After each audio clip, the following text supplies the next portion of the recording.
22.5 million people in the UK now are living below an acceptable standard of living. Yeah. That can't be right? That's a third of the country. 21st century, 21st. 2021. But yeah, and we have a broken social security system, and a lot of people across the country who over the years have become very suspicious of the social security system as well. Sure. You often hear about fossil fuel companies who are doing wrong, but how often do you hear the name of the CEO of Shell, for instance, or BP? And as a result of that, because you don't name that person, no one acts on it because they can diffuse that responsibility. You know, we are in a period of time of which global and national inequality has grown. Climate chaos is here now with us, and yet we could be a decade away from having a progressive government, right? Which is way beyond where we need to be for being able to tackle the climate crisis. So for me, now more than ever, the power of people organising together around the big, bold ideas to change the economy and to change the world matter more than ever, really, because you can't just rely on a political party to do it for you, right? Good to see you, Dan. You well? It's a long time.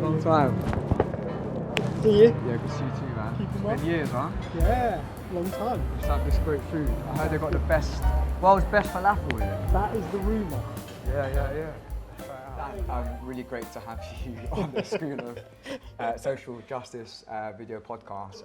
Great to have you here, and our first ever interview in a restaurant, right? So this is, I feel like, it's a momentous occasion.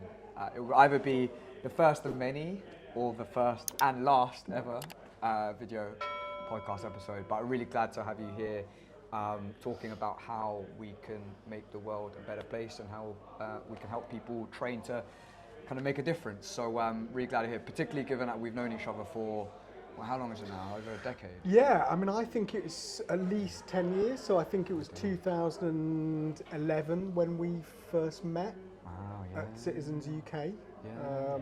So it is over a decade now. Bloody hell. Which is, you know, it's a long time. Yeah, really good to be here talking to you as well, Alvin. I mean, I'm so glad, particularly given that we also haven't really seen each other because of the pandemic, so there's lots to catch up on. And nice to be doing it over food. Well, I was going to say, I can't wait for the food as well. Starting off with some tea. Where do we begin is the question. I mean, let's go back all the way back to 2011, right? Community organising, community organisers. The whole thing and profession was sort of made popular, or at least caught people's attention during the election campaign of Barack Obama, who, of course, prior to being a senator and a presidential candidate, was a community organiser in the streets of Chicago. And because of his book, his memoir, which detailed a lot of his experiences as a community organiser, loads of people, including myself and many organisers who joined Citizens UK, were inspired by his story and the work community organisers did. For people who have not a clue about what community organising is, can you, as somebody who has, worked so hard on that craft, how would you define community organising? It's a really good question. I mean, I think, community organising beyond, like, obviously became popular when, as you said, when Obama, became president and people started to talk about his campaign. And actually, luckily enough, I've had Marshall Gans was the kind of key organiser that helped Obama's first election campaign to build an organising model. So I was lucky enough to get to do a bit of work with him when I started at the Labour Party as well, which was fantastic. Learning from the master directly. Learning from one of the masters directly, which is great. A lovely guy as well. But the history of community organising does not start with Barack Obama, right? It goes back both. You can find it in US culture, which is often what we kind of talk about as well, but also in UK culture, community organising is not something that is US focused. But actually, for me, like my real interest in community organising goes back to the civil rights 60s period. America. Yeah, Martin Luther King. exactly. And I got interested in it because in the 60s. No, I'm not allowed. No, from learning from history, right? Of course, yeah. And I got interested in it because obviously you have these big figures of the civil rights movement that we, you know, like Martin Luther King, that we all know, and we kind of know the speeches that Martin Luther King did. You know, I have a dream.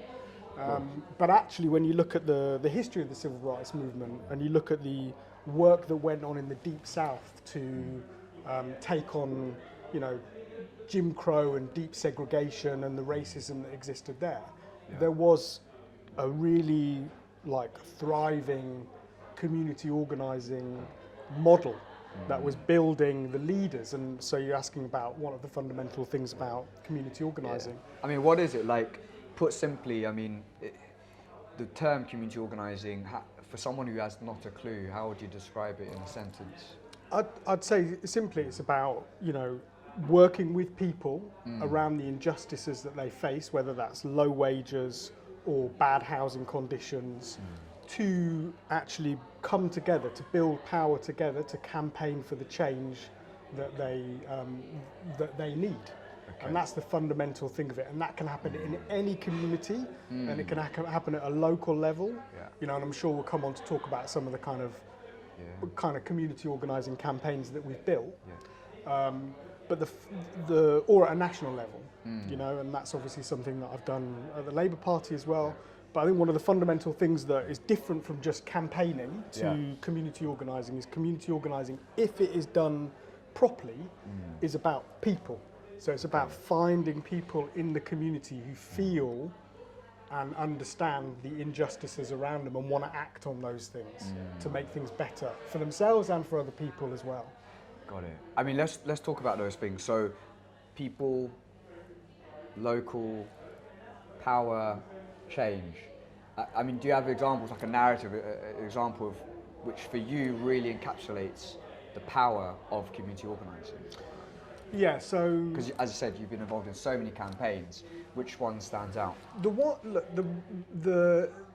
You know, the many stories of community organising, right? But I think about community organising as being something about like the heart, right? So what sticks in my heart as a sort of memory of how powerful community organising can be, and it goes back to 2011 when you and I met, and I was setting up at the time an alliance of organisations in Shoreditch. East London, lots of people know it now because it's you know, tech businesses, but actually the areas surrounding Shoreditch are like some of the 13 poorest wards in London.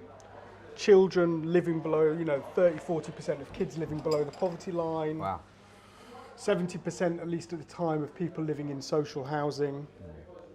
And we were building alliance in that area, bringing local organisations together to work together. So the story that always, you know, springs to mind is like, we were set Shoreditch citizens up with a big plan of like, how do we tackle... Oh wow. Right. Just amazing. Yeah, perfect timing. This looks wonderful. So is this yours? Oh, this is lemonade. That looks amazing. Yeah, that's our signature. That drink, looks so good. So sour, so sweet, so refreshing, so everything. Looks amazing. Yeah, it even tastes better. I kind of feel like I don't want to try it because it looks so good. It's pretty, isn't it? Yeah. Have you had some? No, I haven't. Feel free. Enjoy it. I mean, this looks amazing. I'm going to try some. Yeah. Thank you, sir. That is amazing. Oh my God! Yes, that's what I'm after. Good. So this it's is like instant reactions. It's like the perfect hit of like. Yes, like the sour and sugar. Sugar. Yeah, exactly. I'm jealous now. Sorry. Look at that. So, and this is the hummus. This is the twin. Very nice. The perfect twin. Yeah, Aziz, sorry about the wires. Which one? Yeah, that's fine. I just want to damage anything. And wow. This is the fattoush. Amazing. That looks very pretty. This is the patata hara. So let me take this. Need any more? Wonderful. Do you need any more minty? Or should I do some new fresh one after? I think I'm alright for now. Do you want Yeah, some I'm more? good for the moment, but maybe afterwards that'd be great. Cheers, mate. Should bring the rest of the food. Thanks. Alright. Thanks, Aziz. So, This is so good. this looks really good. I feel like I don't know if we should start now or we should wait, because I think there's like a bit of sheesh coming through. Okay. But yeah, very lucky to have this food. Let's dig in a bit. But you were just saying about Shoreditch citizens and being in the heart of East London, kind of seeing all of the different inequalities of poverty in the area. Yeah. And what did you do? So what, you know, what in that situation where you're like, you know, your child poverty in that area is local, like, but what do you actually campaign on? Because child poverty, you know, in community organising, we often talk about like the difference between a problem and an issue. Okay, And what's the difference between a problem and well, an so a problem is something that is like really big, like climate change, right? Climate change or climate chaos. It's huge, and sometimes that can be really challenging for us to think about how do we actually address this massive problem. Yeah. So some more coming over. Wonderful. This is the main course. Oh wow! Look at that. The bread. That looks gorgeous. Bloody hell. I'm not going to be able to move after this. We'll have to sample bits. Yes. No worries. So this is chili sauce and garlic sauce. It's our homemade, and it's vegan. So you can have as much garlic you want without any garlic press. Yeah, that's our secret. Thanks very much. See you in a bit. Thank you. Yeah, let's not focus too much on business now. Let's enjoy the food. Great. And just have a casual conversation. I think like after we have a bit of each, then we can get Then back we'll need on. a snooze. Yeah. Have a little nap. All right, what are you going to go for first? I'm going to have some falafel. Yeah, same. I think like doing over food is nice because A, it's relaxing, B, actually that's where people build relationships, and I think like sometimes when you're doing organising in a political context, you forget, and it's about looking after people, right? And actually, and that is so when you're doing work in the community, like people turn up to a meeting 7 o'clock at night, they've done a hard day's work, you're asking them to give up their free time, actually providing some like food, decent grub. I mean, this is more than decent, isn't it? It's right. I mean, look, like before my granddad passed away, like I asked him, what's the most important thing in life? And I was expecting, because he's usually quite one with his words, I was expecting him to kind of come up with a very long paragraph of like, here are the multiple reasons. Did you want something for this? Yeah. But actually, like, he looked at me and was like, he just said one word, which was, he just said food. And because he's Filipino, I don't know whether or not it's because he took it so literal, as in like food is obviously you need food to live, or if you meant it philosophically, because we were around a dinner table eating, and it's like food is the source of community, bring people together, all that kind of stuff. So yeah, food is such an important thing. This looks bloody amazing. I don't even know where to start or begin, but I'm just going to get a bit of rice. I'm just going to make my thing look decent. And then we could start. That's a good idea. Alright, I'm going to wait for you to have this falafel. Should we try it? That's good, let's do it. Oh, actually, can I have some batata hara? Yeah. So this is one of your favourites, yeah? This is one of my favourites. Why is that? Just like the way the potatoes are done, the kind of spices. Okay. Do you like it? I don't think I've had this before, so it'll be new. But I mean, of course I've had loads of potatoes before. I mean, how should we eat this? What do you reckon? That's a good question. I don't know. I just feel like I'm going to eat it with my hands, to be fair. No, hands is probably better, to be honest with you. Like, world's best, yeah? This is a bit, Have you gone for it? How is it? really good. Really good. What? A man with a mouthful of falafel and that, yeah? That is a lovely falafel.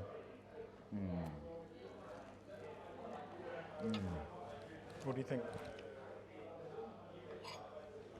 Yeah, that's tasty, that's tasty.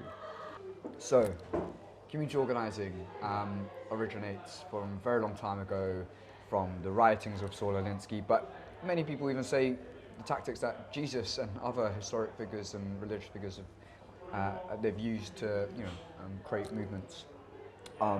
One of the things you mentioned about community organising, of course, which is one of the principles, is the difference between a problem and an issue. So you're in a community, you're trying to figure out what do we need to do here to address some of these things. What would you say is the difference between a problem and an issue? So like just to go back to the example of Shoreditch, we were the kind of the funding mission. We were given money to do this organising work, and the funders recognised that there was a huge level of child poverty in that area, across those 13 wards. But how do you organise around that?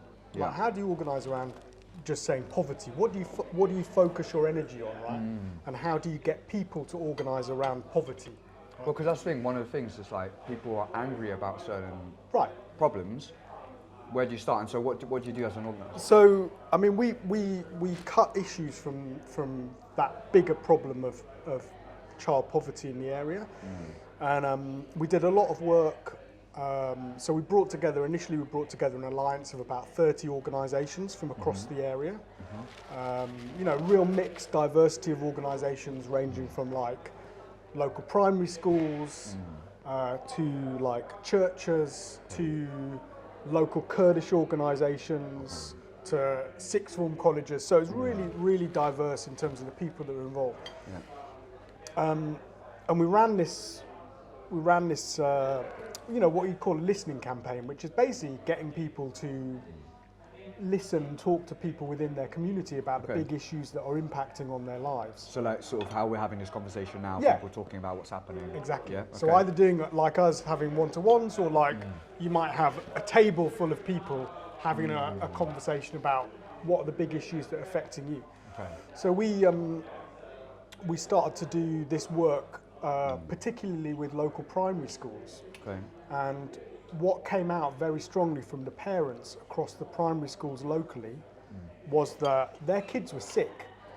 Okay. They had breathing problems, they had respiratory problems. From what? And the reason they had respiratory problems was because the housing they were living in had serious toxic black mould and damp riddled throughout their flats. So this was having the impact on kids' health who were suffering from breathing problems.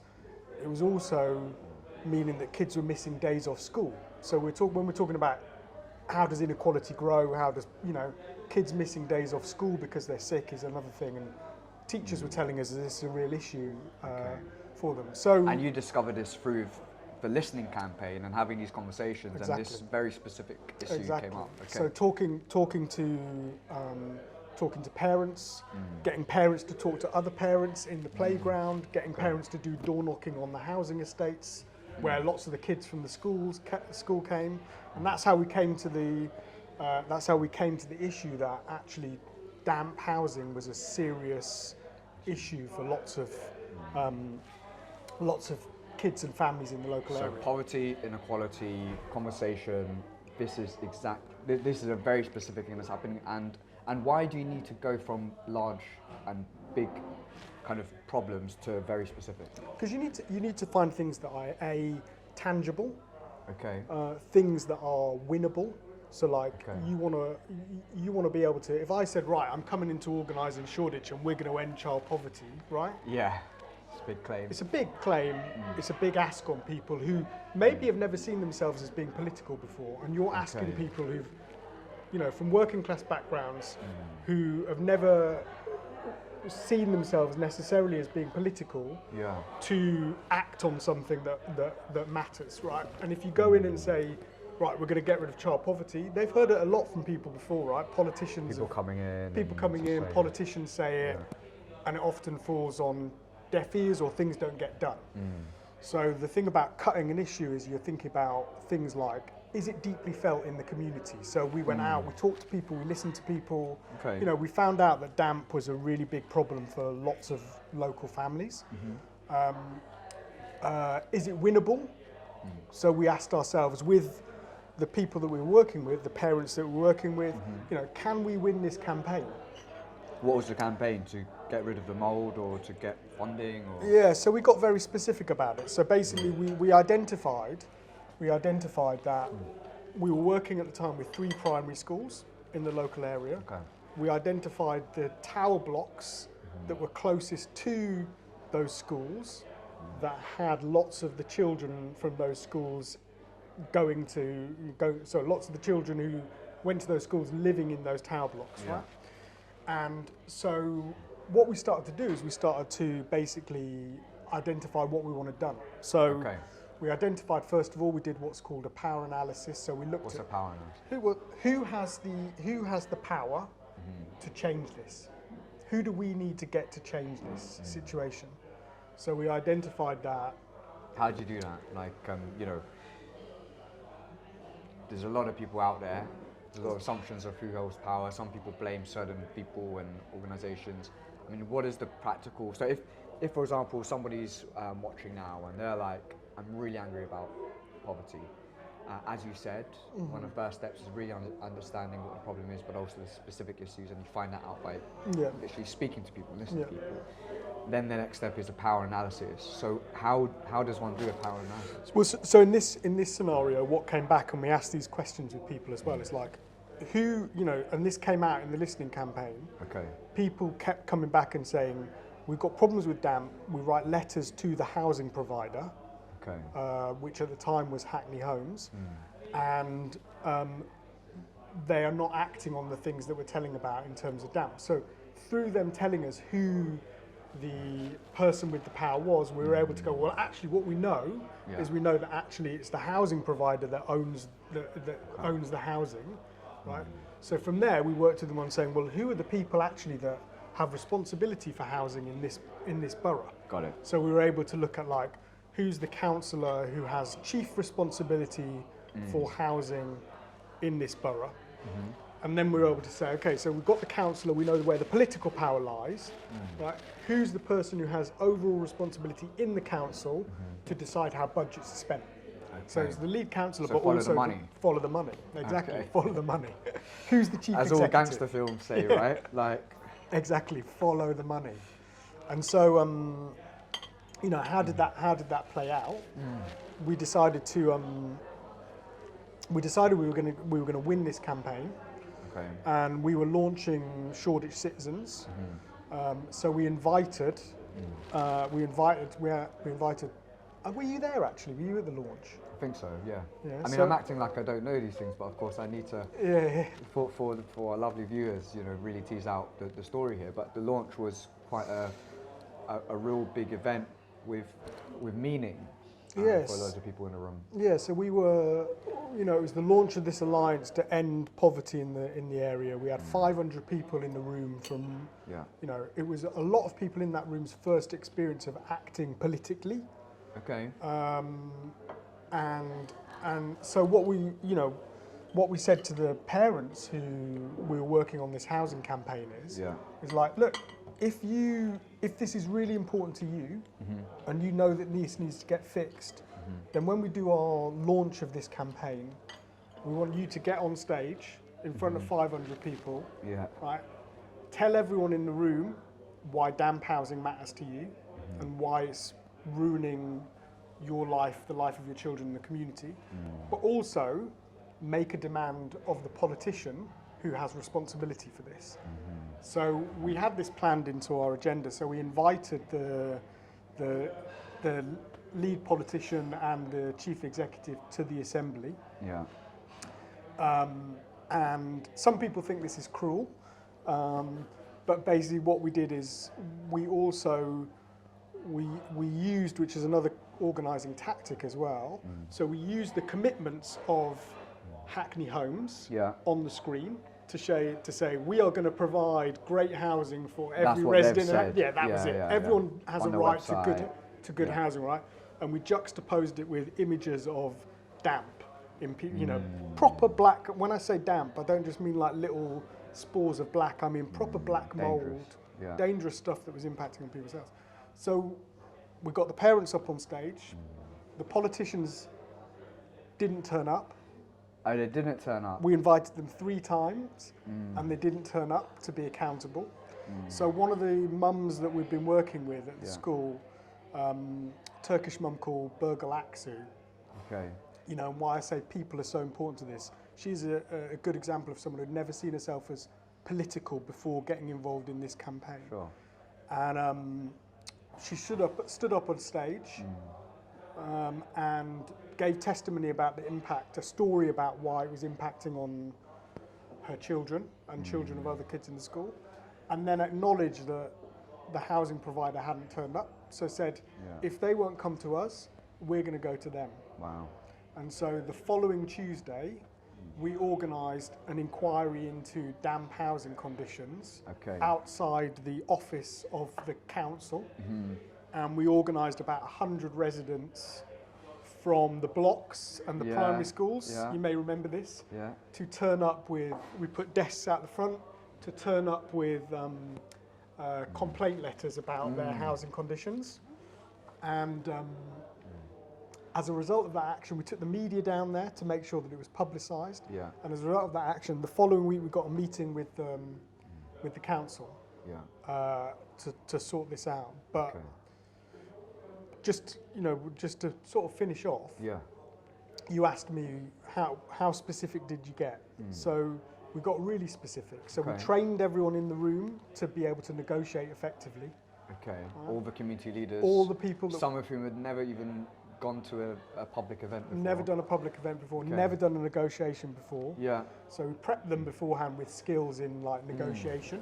We'll talk about that in a bit, And we were really clear about what our asks were. So we said, what we want is we want the housing blocks surrounding the primary schools to be free from damp by Christmas time. This was the summer. Specific, you can see what change looks like, and there's a deadline. And we gave them a deadline as well. And what was super impressive is the council committed to it. It was hard, and they were uncomfortable, and it was a painful experience. But the point is, after all of that organising, after all of that work, it led to progress. And we, what you call in organising, we polarised and depolarised. What's that mean?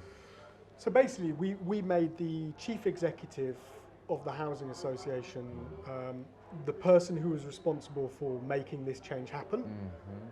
And so we targeted that person. So we didn't say like, this is Hackney Homes' problem.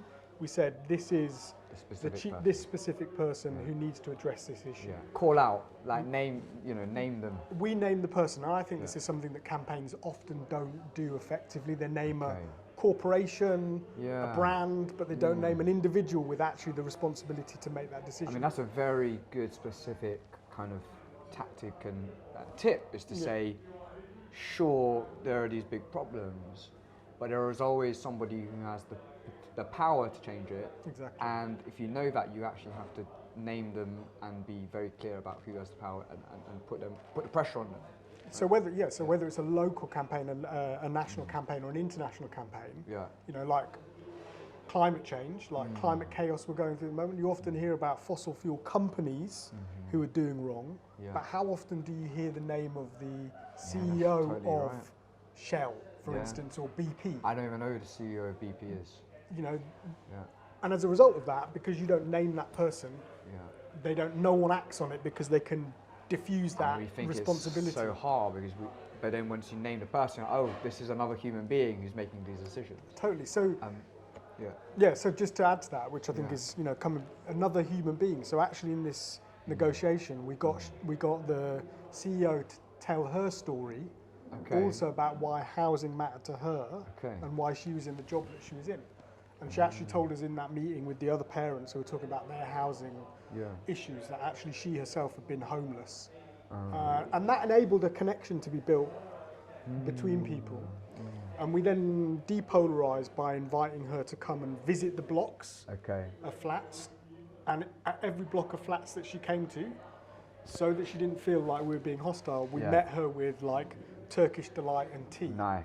Nice. And food, so the power of food, huh? the power of food. And so we Hospitality, gave her a warm yeah. welcome. It didn't end her suspicion, but as a result of that action, of the action that we took, Yeah. we got millions of pounds invested Oh, really? in getting rid of damp within those tower blocks. Wow. And actually, because that had been successful, they then rolled that out across the borough to the other worst affected tower blocks in the area. I mean, this is a kind of like perfect example of the power of community organising to bring people together, to give hope to people who never even thought change was possible. But also, it's a testimony to the power of hard work in local areas. Yeah. But the point is, some people might think, oh, huge problems, we need a lot bigger, scalable efforts. Yeah. But the point was, this was one form of change which happened, which led to millions of pounds being invested, and set an example which could then be replicated elsewhere. Totally. And so it's an amazing example. I kind of, because of course your career spanned longer after community organising, so I want to kind of touch upon that as well. Yeah, interestingly, on the just to say on the damp housing as well. Yeah. Is actually that was then taken to New York, so Oh, people wow. started to use that as an example in organising blocks in New York. From the Shoreditch example. From the Shoreditch example, Amazing. as a way to organise residents around poor housing conditions. Amazing. So it travelled internationally.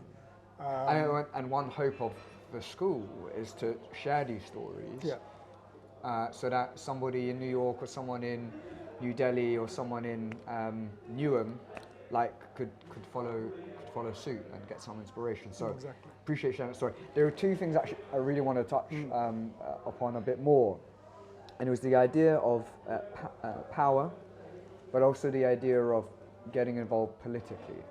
So through that story, you'd often talked about, a bunch of people who'd never been politically active, who always thought politics was separate. And one of the key tenets of community organising is involving ordinary folk who never see themselves as leaders, or the kinds of people we see on TV who get the limelight or make decisions. And it kind of challenged us to really think where power lies, and the idea that civil society does have power when organised properly. For people guys, are you involved politically, would you say? So I'm looking at Harry, looking at Chana, I'm looking at Noah. So you're saying no? Okay. So, for people like these guys here in the restaurant, what would you say to those and people who are watching who aren't really involved politically? But you said there's a lot of people who, weren't, but then you were able to work with them and they did become politically active. What was it magic? A bit of that. Yeah? All right, cool. So you got a hat and a bunny rabbit, yeah? No. How does it work? Tell us. A couple of things is finding out what matters to people. Okay. Sometimes in organising you talk about it as self-interest. What's that? So self-interest being not selfishness, but what matters, and this is how we found out about the issue of damp, right? Okay.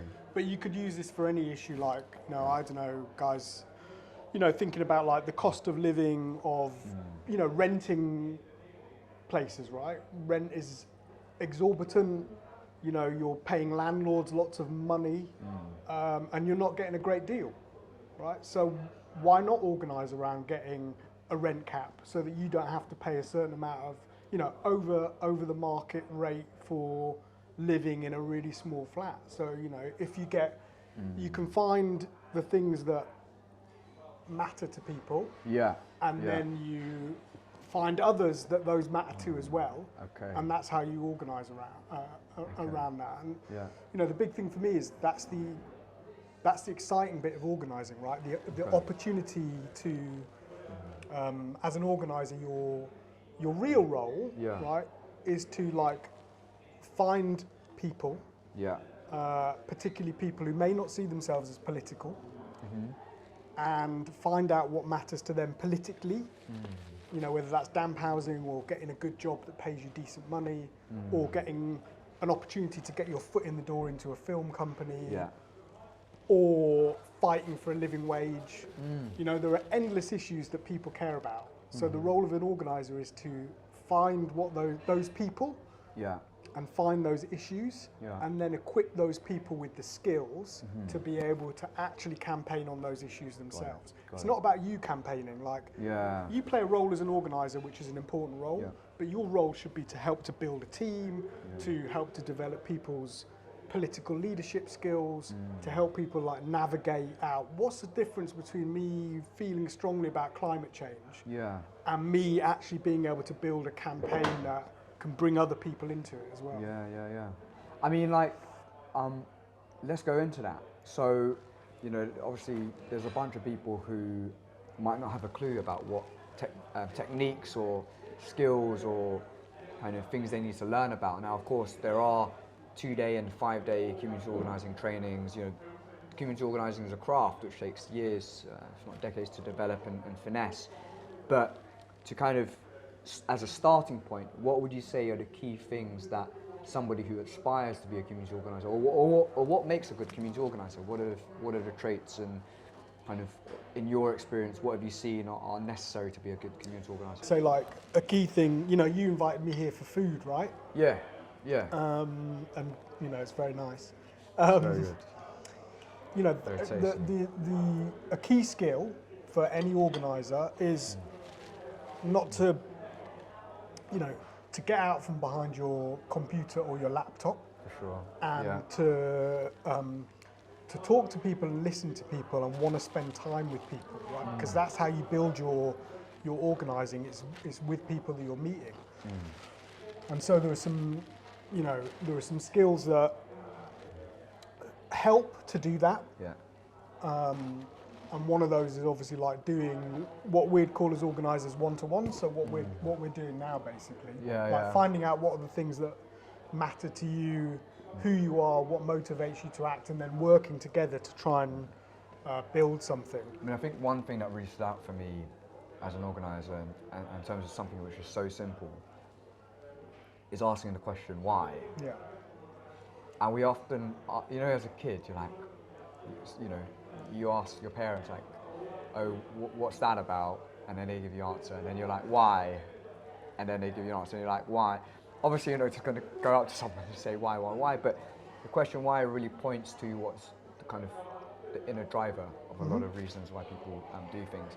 And I think, of course, this is a concept made popular outside of organising through Simon Sinek and his book, Start With Why, because it defines so much of what drives us.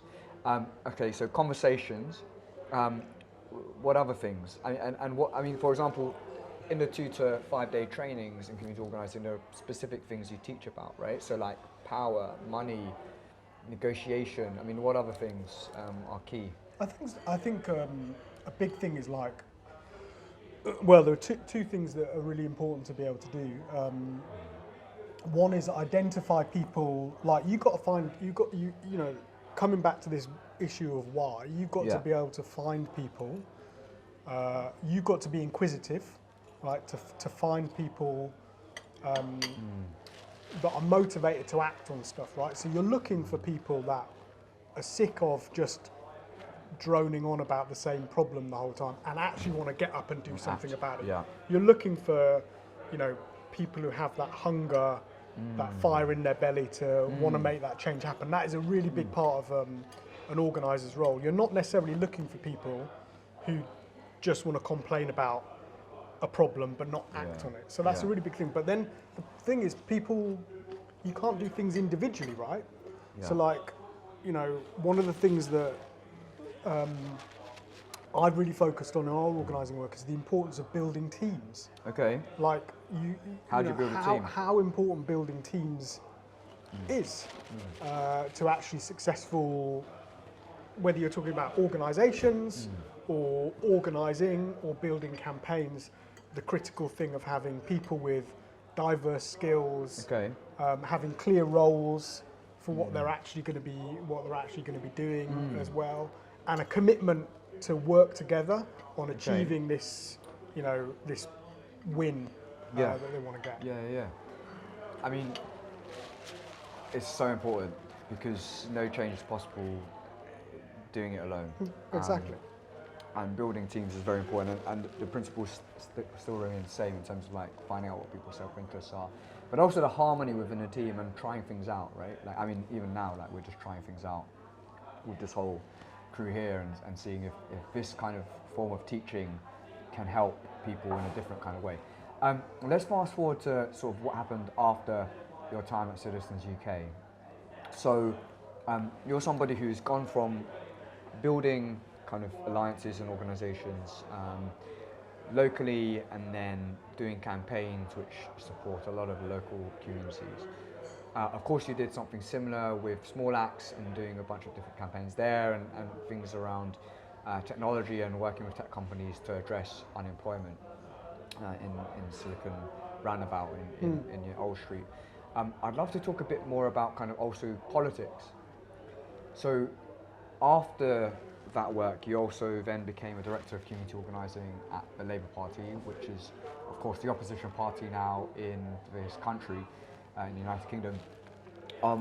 Tell us about how you transfer community organising from a, grassroots perspective to then doing that in a party political perspective. Is it the same or is it different?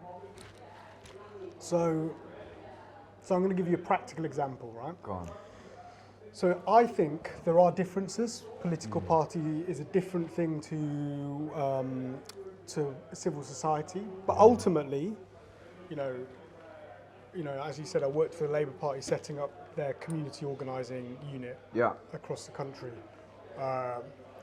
Ultimately, the Labour Party is an institution and a set of institutions. So, like, there's local Labour parties all over the country, what you'd call CLPs, constituency Labour parties. So these are little, or often quite big, because obviously they grew quite a lot under Jeremy Corbyn. Was it 500,000 members? Exactly. So there was big membership, a lot of people who wanted to see political change. But the example I'm going to use actually is before I started at the Labour Party itself, and 2016, after Labour had lost the last election, Ed Miliband came on a 6-day community organising training that we were doing, which I was running at the time. And that was quite, as the ex-leader of the Labour Party, he talked a lot about community organising. As the leader of the party, he brought over Arnie Graff. And for those that don't know, Arnie Graff is like a very experienced, well-known US organiser to teach the Labour Party how to organise. But had basically unceremoniously been sent back to the USA, basically, before having a real opportunity to be able to implement the stuff that he was doing, to embed it, because he was met with quite a bit of resistance in the Labour Party to bring in this new model in. But So why was there resistance? I'll tell you the story, and then I'll come back and tell you. So therefore, there's a hidden story which needs to be told. Yeah. So after Ed Miliband and the Labour Party had lost the last election, this is 2015. Ed Miliband was no longer the leader of the Labour Party. During his period of time as the Labour leader, he had been really interested in how to actually bring organising into the Labour Party, community organising into the Labour Party, and it brought over Arnie Graff, who's a very well-known US organiser, to help do it. But unfortunately, Arnie had to go back to the States because actually, there was a bit of resistance to community organising in the party at that point as well.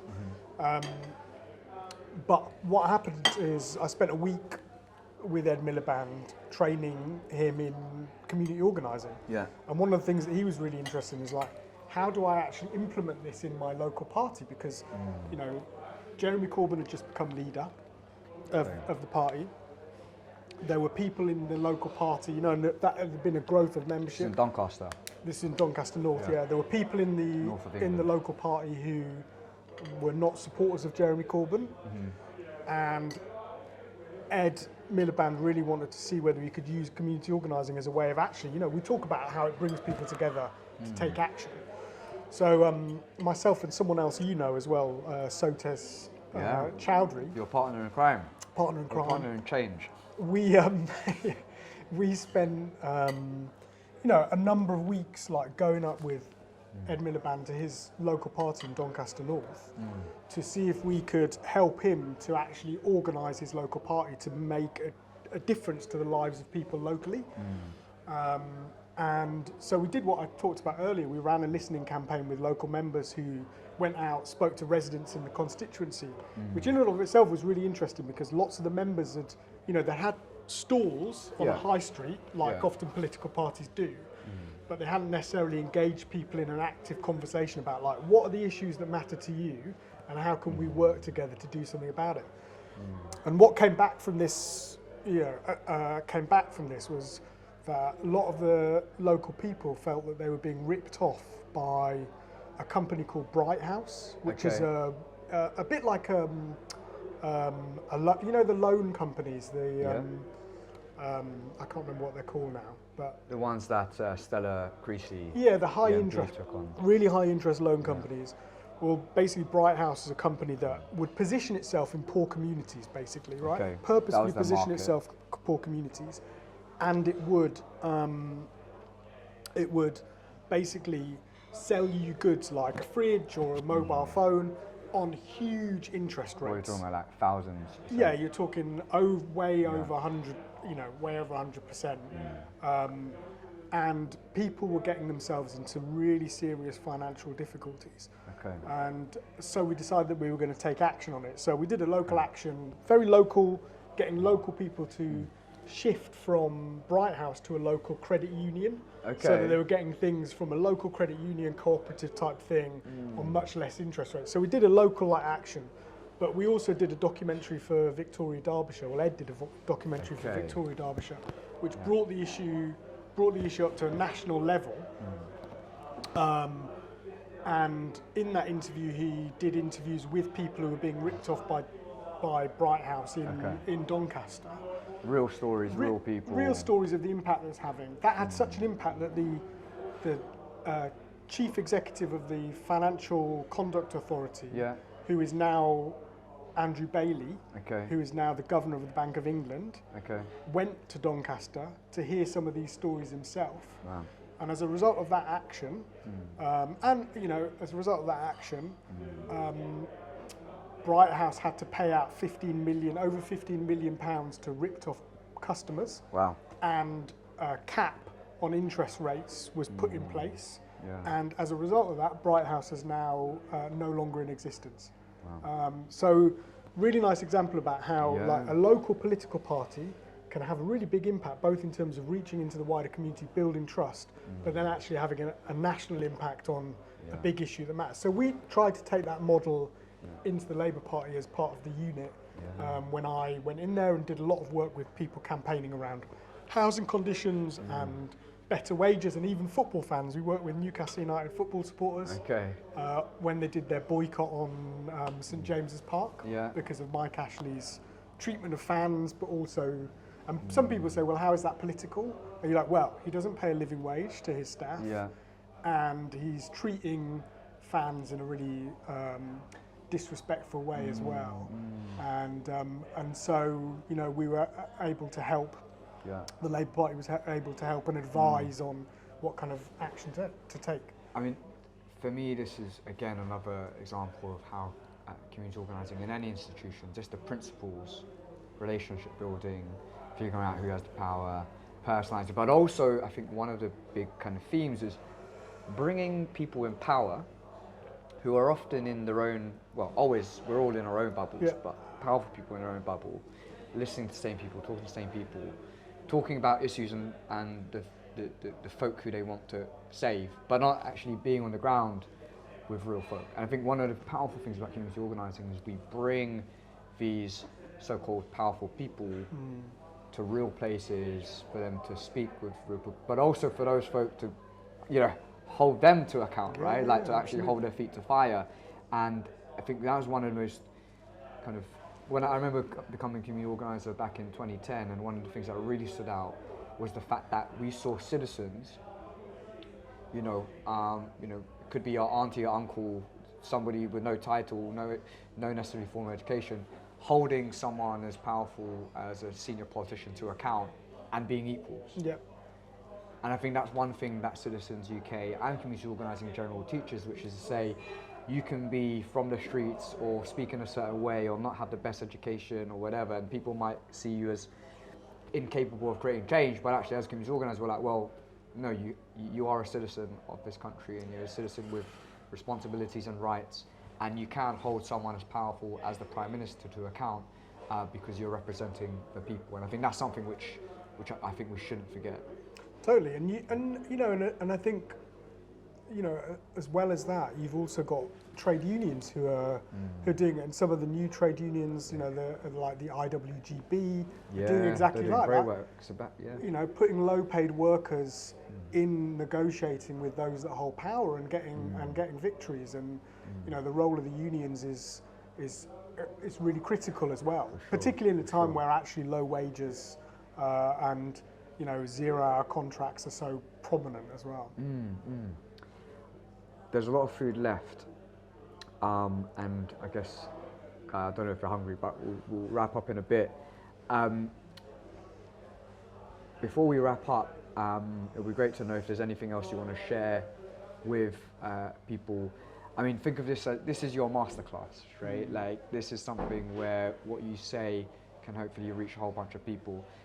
Whilst you've got time to think about that, to give you some time to think about that, before answering that question, it would be great to kind of hear about what you're up to now. So you've obviously gone from organising locally to then doing things in a political party, and maybe you want to touch upon the big lessons you've learned and how political parties can improve. And now you're doing engagement and through the New Economic Foundation. Tell us a bit about what you're up to now and any lessons you might have taken with you from the past. Yeah, so I'm look, like my one of the things that I've always been committed to, right? So even if you cut a big problem into a winnable issue, is, you know, we are in a period of time of which global and national inequality has grown. Climate chaos is here now with us, and so how do we, you know, and yet we could be a decade away from having a progressive government, right? Which is way beyond where we need to be for being able to tackle the climate crisis. So for me, now more than ever, the power of people organising together around the big, bold ideas to change the economy and to change the world matter more than ever, really, because you can't just rely on a political party to do it for you, right? The hope that you could get a political party in to make that change happen. So it's on us to organise and to campaign around the big issues. So I'm now at the New Economics Foundation, which is traditionally a think tank, and we're thinking about, like, actually what are the big ideas that we should be campaigning on. So New Economics Foundation has been, you know, doing stuff on things like the 4-day week. So, you know, actually organising around a 4-day working week for people. Reducing the amount of time we spend in the office. Exactly, that kind of thing. Like we're about to come to the end of furlough. So we're thinking about, like, what do we do? Are all these people just going to fall off a cliff edge? Or are we going to, you know, put in place measures to say, well, actually, like other countries around the world, that have almost like a permanent furlough scheme, that help people to provide some level of social protection. So we're developing, like, I'm developing with others a number of big campaigns for the New Economics Foundation at the moment. Around those kind of bold ideas. So one is we're campaigning for a living income. So what's that? So a living income is basically saying, like, 22.5 million people in the UK now are living below an acceptable standard of living. So that can't be right? That's a third of the country. 21st century, 2021. But we have a broken social security system, and a lot of people across the country who over the years have become very suspicious of the social security system as well. Sure. So we're calling for what we'd call a living income, which actually the government in Scotland have just announced that they're actually going to take on. It's a minimum income guarantee. No one should live, whether in or out of work, below a certain standard of living. So this is like universal basic income. So it's a bit like universal. I mean, it's part of the same family as universal basic income. I never knew it had a family. But yeah, it has a family. This is his cousin. Yes, exactly. It's his cousin. Yeah. But it's also not as expensive as a whole universal basic income would be. So Scotland are currently looking at that and talking about that. So we're just building a campaign around that. And then the other thing that we're kind of working on, which I'm really excited about at the minute, is so we were talking about big problems. Climate chaos. Like, you've mentioned climate chaos a few times now. Keeps me awake at night, and it stops me from feeling like I can breathe, because I genuinely really worry about it. You only have to look at the pictures around the world at the moment, but also in the UK, flooding in Yorkshire and other places as well. But you know, what can we do about it? Like, is a big issue, a big challenge that lots of us think about. How do you tackle climate change? There is something that we could do which would be like amazing and transformational, right? There are 24 million homes across the UK, right, that need to be retrofitted. They need to be basically insulated. They need to be. They need to have heat pumps installed in them. They need to have double and triple glazing installed, and that will significantly reduce. There is no path to zero emissions without insulating, without retrofitting 24 million homes across the UK. So we're building a campaign at the moment called the Great Homes Upgrade. Okay, nice. And the ambition of it is basically to say, look, if we do this, we can create, initially, we could create hundreds of thousands of jobs. So when we're talking about like getting sort of like Obama's Green Deal. Totally. And actually, Obama's Green Deal, the interesting about Obama's Green Deal as well is the people that are involved in that said, looking back, what they wish they'd done with Obama's Green Jobs thing is they wish they'd started it with a massive retrofitting program, because they could have done it there. They could have done it then, and they could have made it happen. So what we're going to call for is, and what we're organising around, is warmer homes, lower energy bills, and good jobs for communities around the country. And that's something like you could do in any community. Sure. Any household. Yeah. I mean, it's been a real kind of pleasure to have known you and to seen all of the work you've done over the last kind of decade or so, or 11 years. And you've shown, I think, throughout your career that people can make a difference in many different ways. But also as an individual, you can try out many different things and learn and continuously learn and also make mistakes and grow from them. In terms of like if you had like one chance to speak to every aspiring activist or campaigner out there who maybe think, I'm really angry about the impact of humankind on the environment, on code red and what did you call it, climate chaos. What would you say to them, just in terms of where should they start, or kind of what is something they should always take with them on this journey in trying to create change? I think there are several things that I'd say. One is like find other people that want to act on this issue with you. Build your crew. Build your team, right? But also build your team with diversity. Okay. And by that I mean, don't make it a team that's just full of people who look and sound like yourself. Build a team with different skills and different backgrounds. And if you're a campaigner, make sure that you're involving people who are really going to benefit from the organising work that you're doing. And for me, that's a really critical thing. So building that team is a really critical thing. And then look out there for, the organising resources are there. They're available on the internet. So there are organisations that offer training, which is great. So there's plenty of those. So I'm not going to say whose you should do and who you should do. There's all sorts of stuff. We can have a list there after which we can share with people. But you can look at like, Marshall Gans, who I mentioned, he's got resources online that you can tap into, which are really good in terms of just the basics of what a good organising looks like. So you can look at some of those. So look at the best practitioners of the past and you read books like Rules for Radicals, and so look at what has been done before and be you know, and don't be beholden. I would say the thing that I've learned about organising is like, don't be beholden to one specific model. Like, there's great things from, you know, the trade unions, there's great things from the civil rights movement, there's great things that, you know, Marshall Gantz has done, there's good stuff that Citizen has done, there's great stuff that trade unions have done. Pull all of those learnings together and use all of those things available to you to organise. And then one final thing I'd say is like, you know, the thing about organising sometimes is we tell people in organising that have a powerful story to tell about yourself and tell that story.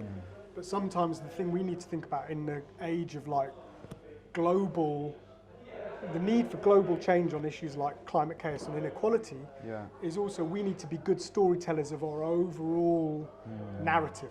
So we need to be able to tell a story about, yes, we're organising locally, but this has national and international implications. And not only now, but future implications on future generations as well. Exactly. So use communications and media effectively as possible for doing that. Last thing, there's a bit here about, because you're really good at like coming up with ideas, but also the narrative bit.